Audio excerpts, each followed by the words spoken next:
bella c'è la luna, brille strette, strette come tutto bella pasteggiare sotto il cielo di Roma.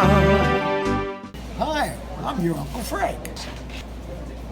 You know, my mother made meals every day. Maybe not breakfast, but it was lunch and dinner.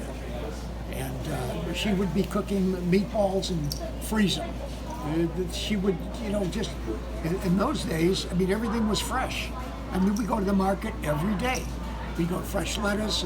I go to the bakery, DeLeo's Bakery on Taylor Street, and I go get the warm bread. My mother saying, go get 1.5 pounds, okay? So I go get 1.5 pounds. And as I'm walking home and I'm starting to eat the bread, by the time I got home, it was gone. Mom says, where's the bread? I says, oh, I ate it. Gee, go back and get another one. It was great. It was simple, but it was just, I think it was magical. That's for me, okay?